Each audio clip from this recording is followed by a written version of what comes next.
to know that the President of Russia, President Vladimir Putin, is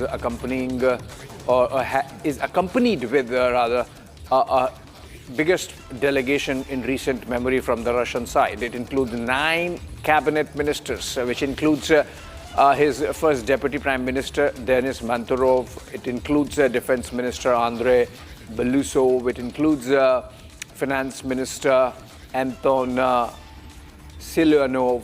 It includes Interior Minister Vladimir Kolokolotsov, and it includes the Health Minister Mikhail Murashko. It includes Deputy Foreign Minister Andrei Rudenko. Surprising miss there of Sergei Lavrov, the Foreign Minister, but it includes Central Bank Governor Elvira Nabiullina.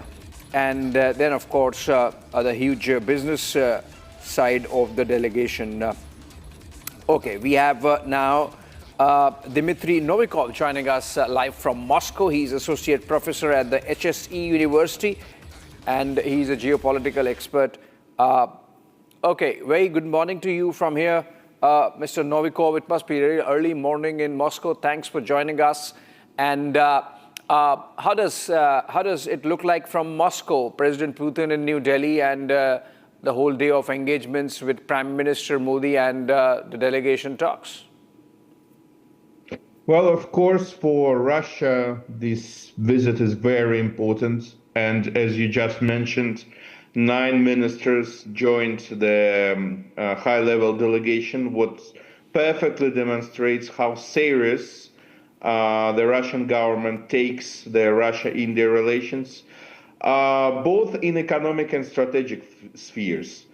Of course, just politically and strategically, strengthening ties with New Delhi is extremely important for Russia in the context of continuous confrontation with the West around Ukraine.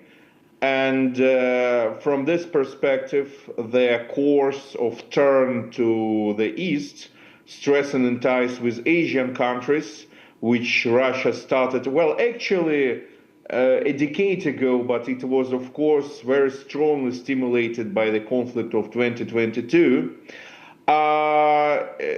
This policy for now have its advantages and disadvantages, and one of the weakest points is too strong focus on relations with China. From this perspective, strengthening ties with India is considered to be as an important factor which can diversify Russian ties in political and economic spheres with key Asian countries. And of course, as we speak about economy,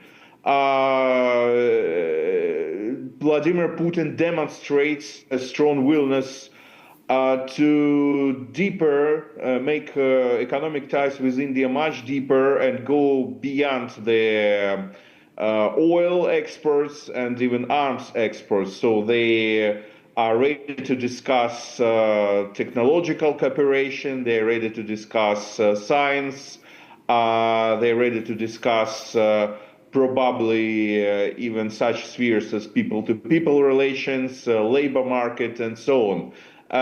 Numerous topics for discussion. Yeah, absolutely. And, Mr. Novikov, the fact of the matter is that even as we very publicly engage, India has really, with its multi-alignment and strategic autonomy objectives, created a situation where Russia can say that it's not isolated in the world, that it has friends to lean on, it has friends who endure all the pulls and pressures to continue the legacy. So in that sense, does Moscow realize that Prime Minister Modi has created a lot of geopolitical space for President Putin and Russia? Yeah, I think so, of course. And this is an important task for Russia to demonstrate that it is not just isolated, but it is quite successful in strengthening ties with such important countries as India, and we see cooperation between Russia and India, not only on a bilateral level, but also within such formats as BRICS and SEO. And if we speak about perception from Russia, I think that Vladimir Putin and generally the Russian government also consider that for India it is also an important moment, meaning that India also needs to demonstrate its multi-vector policies, especially in regard with some problems in relations with the United States, meaning the Trump's administration sanctions. And from this perspective, it is beneficial both for New Delhi and Moscow to say to other countries that there are different directions, there are different partners, and in this global world, such big countries in Russia and India can develop their relations. And this is just to demonstrate strong sides of both India and Russia as sovereign and strong countries. Yeah, absolutely. And if I could go back to Lieutenant General Shaukin with us. Sir, my question to you is that while there is, and you rightly mentioned that while there is a strong element of trust with the Russian establishment or between India and Russia, we have had some delays in S-400 delivery, in the nuclear submarine delivery, even some other, equipment, because obviously Russia is stretched. And you think that when the two sides talk today, those nagging issues also need to be sorted out? I mean, irrespective of what new deals we talk about, the old ones also need to be respected. There is tremendous amount of delay in S-400s. There is the issue of the missile ammunition, etc., for S-400 defense system. All those things really need to be discussed as well. I have no doubt that they will be discussed. The issue is that India, as a partner with Russia, has understood the reason why these delays happen.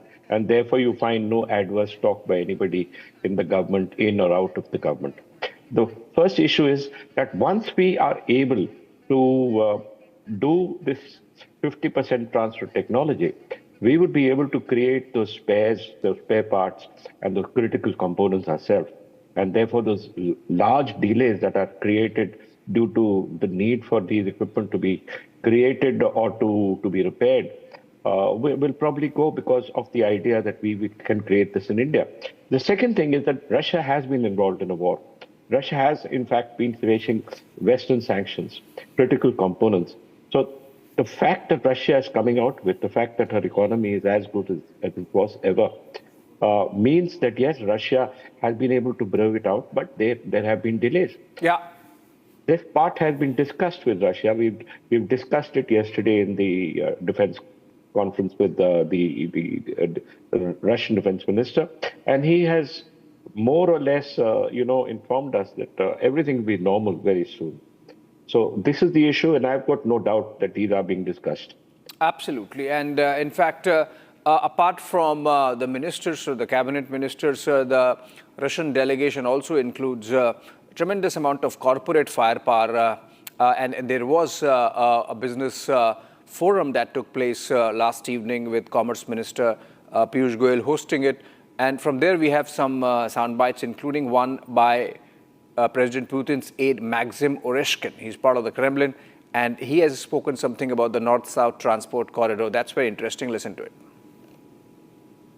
Вне зависимости от регионов и Дальний Восток, и Центральная